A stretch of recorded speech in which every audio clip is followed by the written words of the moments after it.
February 5, 2012, South Hill, Washington. A quiet Sunday afternoon was about to turn into every parent's worst nightmare. Social worker Elizabeth Griffin Hall arrived at a rental house with two young boys, 7-year-old Charlie and 5-year-old Braden Powell. It was supposed to be a routine supervised visit with their father.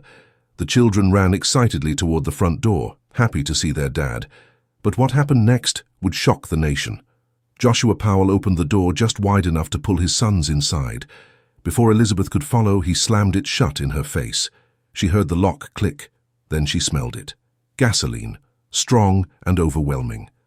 Elizabeth frantically pulled out her phone and dialed 911. Her voice was urgent, panicked. "He won't let me in. I'm at the house for a supervised visit. He pulled the kids in and locked me out. I smell gas." The dispatcher tried to calm her down, but Elizabeth knew something terrible was happening. She could hear movement inside. She pounded on the door, screaming for Joshua to let her in. The boys needed her. They were in danger. Minutes felt like hours. Then came the explosion. A massive fireball erupted from the house, sending flames shooting into the sky. The force knocked Elizabeth backward. She screamed, knowing those two innocent children were inside. By the time firefighters arrived, it was too late. The house was completely engulfed. Joshua Powell had just murdered his own sons and killed himself. But this wasn't just a tragic murder-suicide. This was the final, horrific chapter in a mystery that had haunted investigators for over 2 years. A mystery that began with a missing mother named Susan Powell, who vanished without a trace one cold December night in 2009. Before we continue with this story, if you're interested in true crime cases like this, please hit that subscribe button and turn on notifications so you never miss an episode. Now let's go back to where it all started. To understand what happened that February day in 2012, we need to go back to the beginning. Back to a young couple who seemed to have everything going for them. But beneath the surface, darkness was building. Susan Marie Cox was born on October 16, 1981, in Spokane, Washington. She grew up in a loving, stable home with her parents Chuck and Judy Cox. Susan was known for her bright smile, her kindness, and her deep faith. She was active in the Church of Jesus Christ of Latter-day Saints and lived her life according to those values. Friends described her as someone who always saw the good in people, someone who wanted to help others. She met Joshua Powell in 2000 at a church event in Puyallup, Washington. Joshua was different from the other young men Susan had dated. He was quiet, intense, and seemed intellectual. He talked about business ideas and making money. Susan was drawn to his ambition, but Joshua's background was far more troubled than Susan realized. He grew up in a deeply dysfunctional household in Spokane, Washington. His father, Stephen Powell, was a controlling, manipulative man with disturbing views about relationships and women. Joshua's mother eventually left the family when Joshua was a teenager, unable to handle Stephen's increasingly bizarre behavior.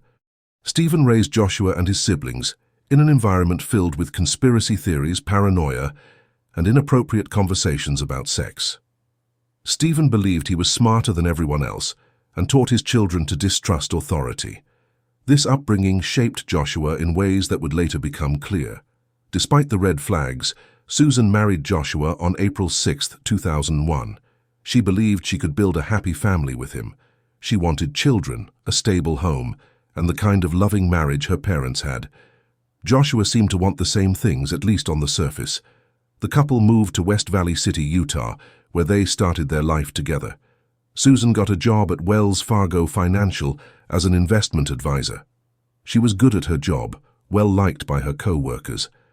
Joshua worked various jobs, but struggled to keep steady employment. Money became a constant source of stress in their marriage. In January 2005, Susan gave birth to their first son, Charles Joshua Powell.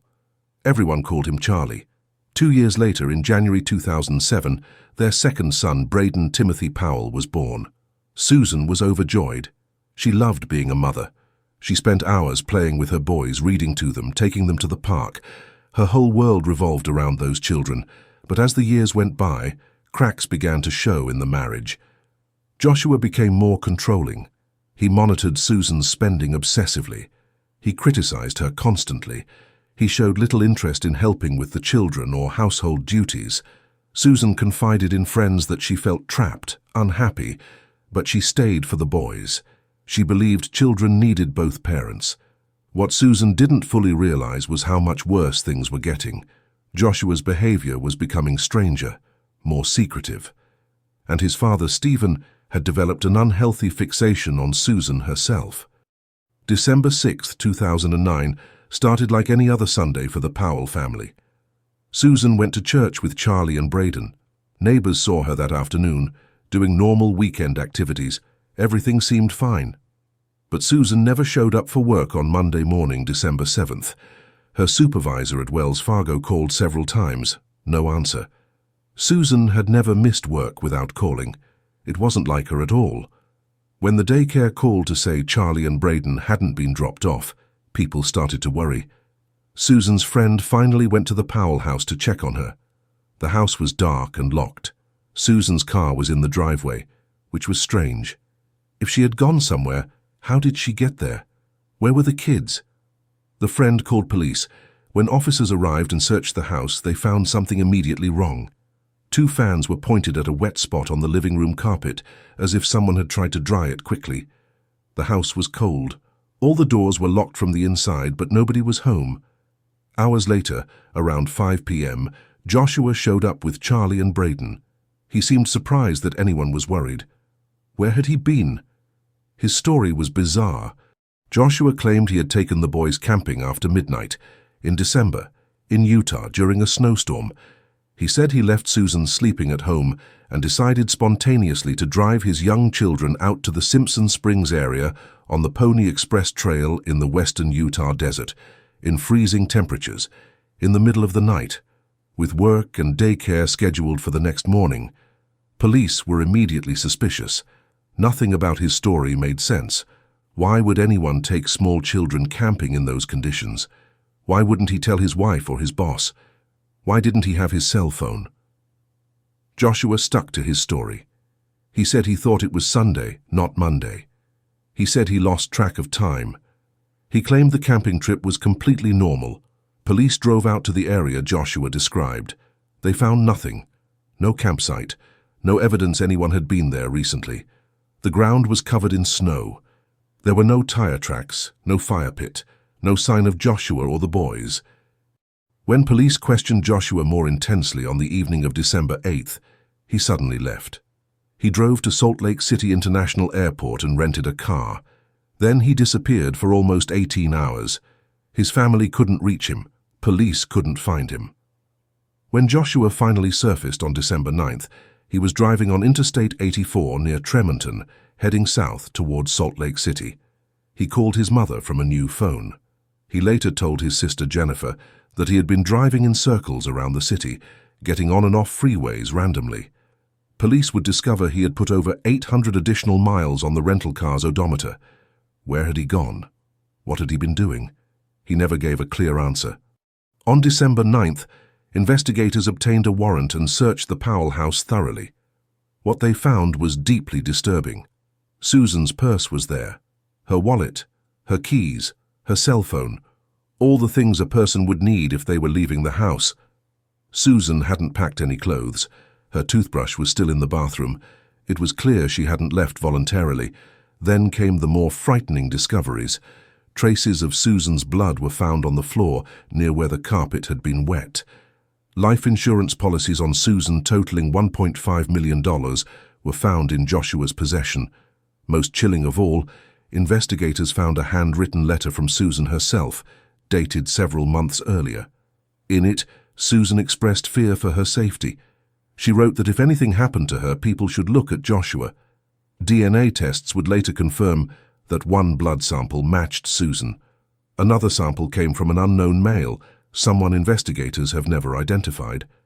As police dug deeper, they uncovered more troubling information. In August 2012, documents revealed that Joshua had taken several suspicious actions immediately after Susan's disappearance. He emptied Susan's retirement accounts. He cancelled her standing appointments with her chiropractor. He withdrew Charlie and Braden from daycare. He was acting like Susan was never coming back, even though he publicly claimed she had abandoned the family. Perhaps most disturbing, Co-workers came forward and told police that Joshua had previously talked to them about how someone could hide a body in an abandoned mine shaft in the western Utah desert. This conversation had happened months before Susan disappeared. Police interviewed Charlie, who was 4 years old at the time. What the little boy said was heartbreaking. Charlie confirmed that the family had gone on a camping trip, just like his father said. But unlike Joshua's version, Charlie said his mother had gone with them, and she didn't come back home. A few weeks after Susan disappeared, one of Charlie's teachers reported that the boy had said his mother was dead. How would a 4-year-old know that, unless something terrible had happened? Months later, Susan's parents, Chuck and Judy Cox, shared another disturbing detail. While at daycare, Braden, who was only 2 years old, drew a picture of a van. He pointed to it and told his caregivers, "Mommy was in the trunk." The investigation was pointing in one direction. Joshua Powell had killed his wife. But without a body, without definitive proof, prosecutors couldn't charge him. Joshua knew this, and he wasn't cooperating anymore. On December 14th, Joshua hired a lawyer. He stopped talking to police completely. Investigators were frustrated, but they kept building their case. They subpoenaed footage from local TV stations, including unaired interviews with Joshua. They were looking for any slip-up, any inconsistency in his story. By December 24th, Christmas Eve, police officially named Joshua a person of interest in Susan's disappearance. But Joshua had already left Utah. He packed up his sons and moved to Puyallup, Washington, to live with his father, Stephen. On January 6, 2010, Joshua returned to Utah with his brother, Michael. They loaded up the family's belongings. Joshua told neighbors he wasn't coming back. He was moving permanently to Washington. The house in West Valley City would be rented out. Susan's family was devastated. Not only was Susan gone, but now her children were being taken to another state by the man they believed had killed her.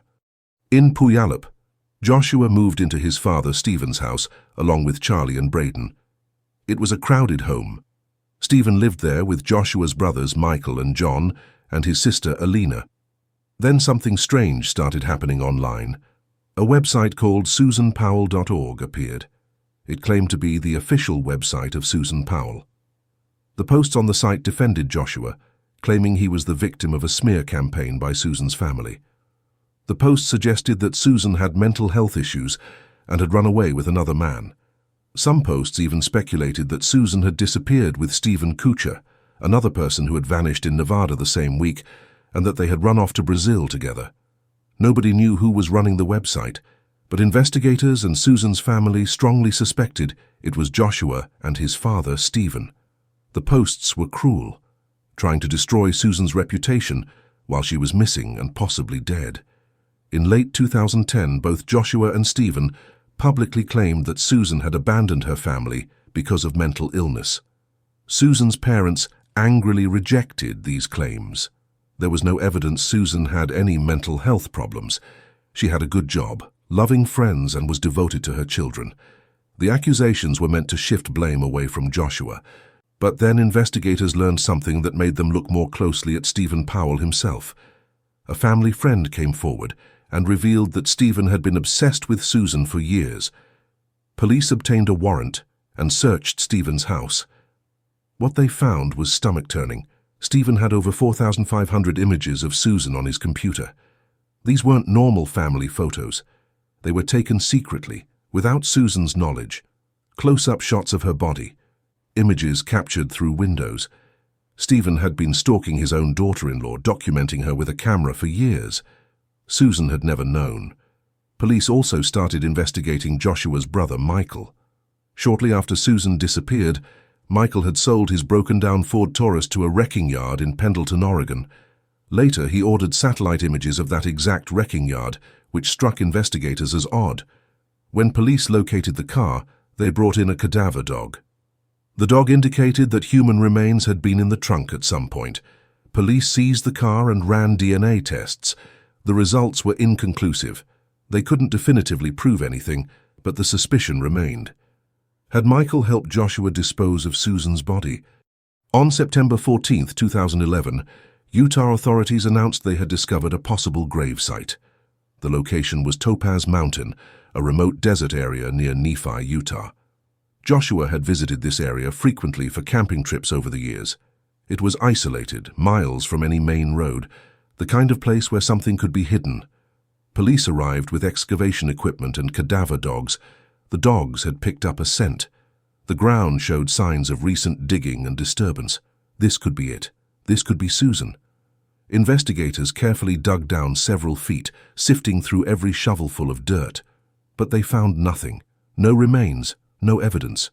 Federal anthropologists examined the site and ruled out the possibility that it was an ancient burial ground.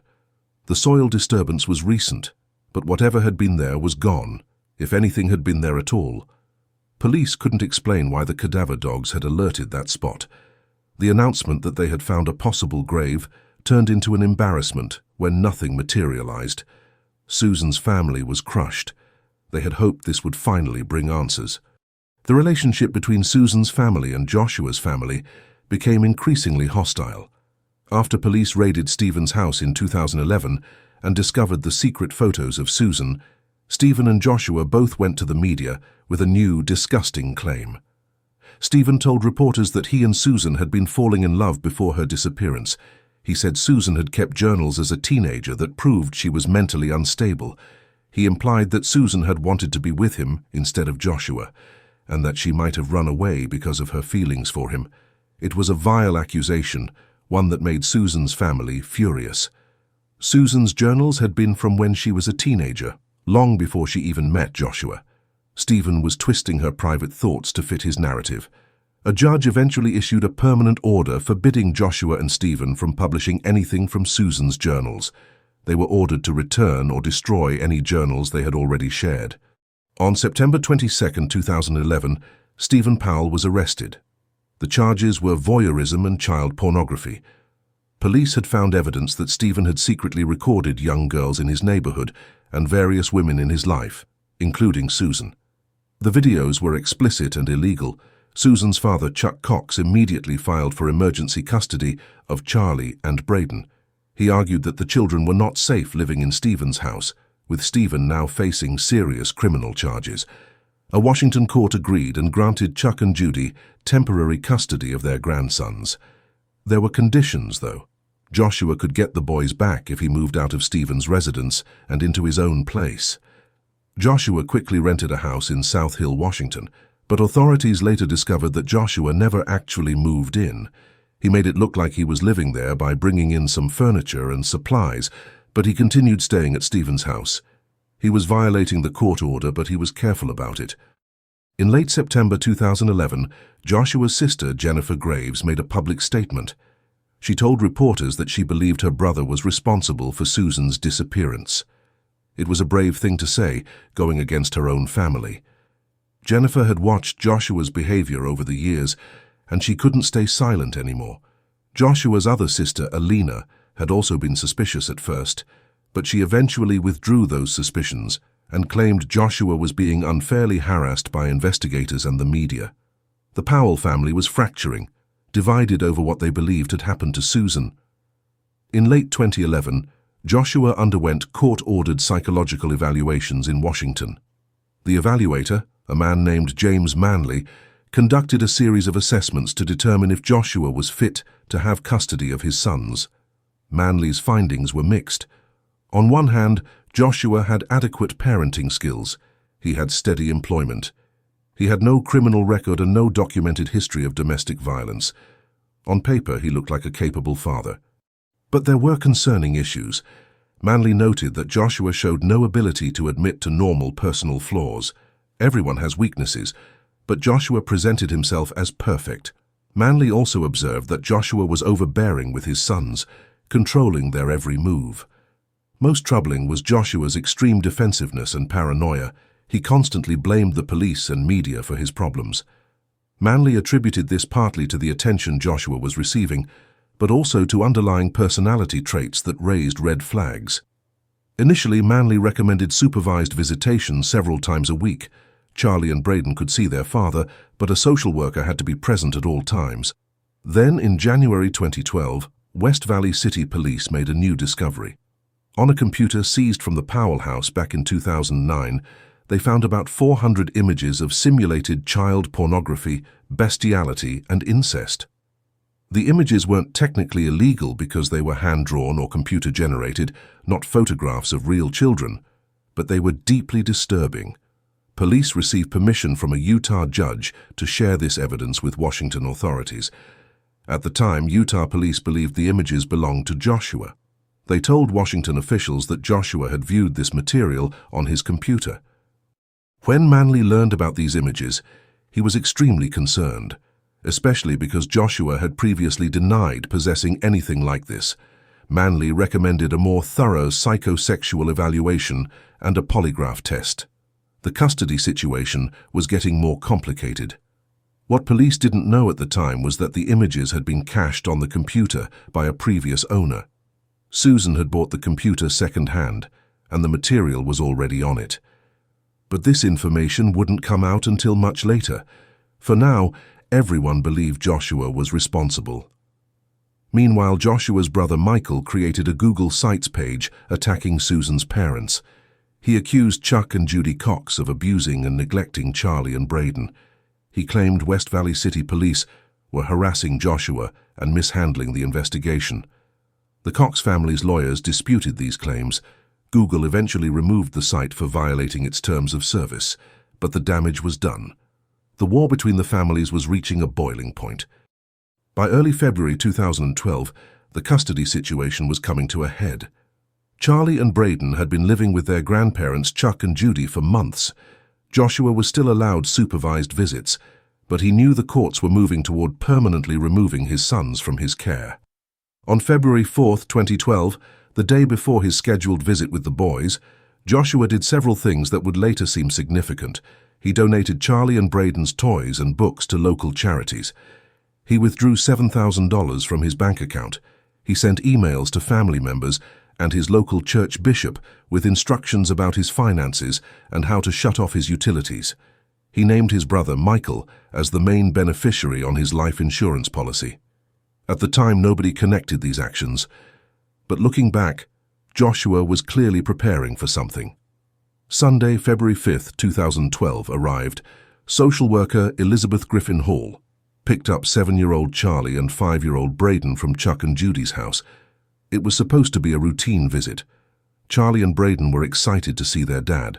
They missed him. Elizabeth drove the boys to Joshua's rental house in South Hill. As they walked up to the front door, the boys ran ahead. They were happy, smiling. Joshua opened the door, but only part way. He grabbed Charlie and Braden and pulled them inside. Before Elizabeth could follow, Joshua slammed the door and locked it. Elizabeth immediately knew something was wrong. The smell of gasoline hit her, strong and chemical. She pulled out her phone and called 911. "I'm at the house for a supervised visit," Elizabeth told the dispatcher, her voice shaking. "The kids went in and he shut the door and he won't let me in." "Who won't let you in?" the dispatcher asked. "Josh Powell. He was supposed to be at a supervised visit." Elizabeth pounded on the door, screaming for Joshua to open it. She could hear sounds inside, movement. She smelled more gasoline. She told the dispatcher what she was smelling. The dispatcher seemed confused about the protocol. Should they send police? Fire department? Elizabeth was frantic. She knew those children were in danger. Every second counted. Then, minutes into the call, came the explosion, a massive blast that shook the ground. The house erupted in flames. Elizabeth screamed. She could feel the heat from where she stood. "The house just exploded," she shouted into the phone. Fire trucks and police arrived quickly, but there was nothing they could do. The fire was too intense. The house was completely engulfed. By the time firefighters could enter, everyone inside was dead. Joshua Powell had killed himself and his 2 young sons. When authorities notified Stephen Powell, who was sitting in jail awaiting trial on the voyeurism charges, his reaction was cold. He didn't seem upset. Instead, he was angry at the authorities for telling him, not grief for his grandsons, not horror at what his son had done, just anger. 2 weeks later, when investigators tried to question Stephen about Susan's disappearance, he invoked his Fifth Amendment right and refused to answer. Susan's father, Chuck Cox, and others believed Stephen knew what had happened to Susan, but he would never tell. Stephen Powell was eventually convicted on the voyeurism charges in May 2012. He served time in prison but was released in 2017. He died in July 2018, taking whatever secrets he had to his grave. The investigation into the explosion revealed the full horror of what Joshua had done. Investigators found 2 5-gallon gas cans on the property. Evidence showed that Joshua had spread gasoline throughout the entire house before setting it on fire.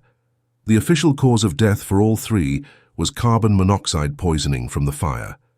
But the medical examiner found something else. Both Charlie and Braden had significant chopping injuries to their heads and necks. A hatchet was found near Joshua's body. Investigators believe Joshua attacked his sons with the hatchet before the fire overwhelmed him. He wanted to make sure they were dead before he died.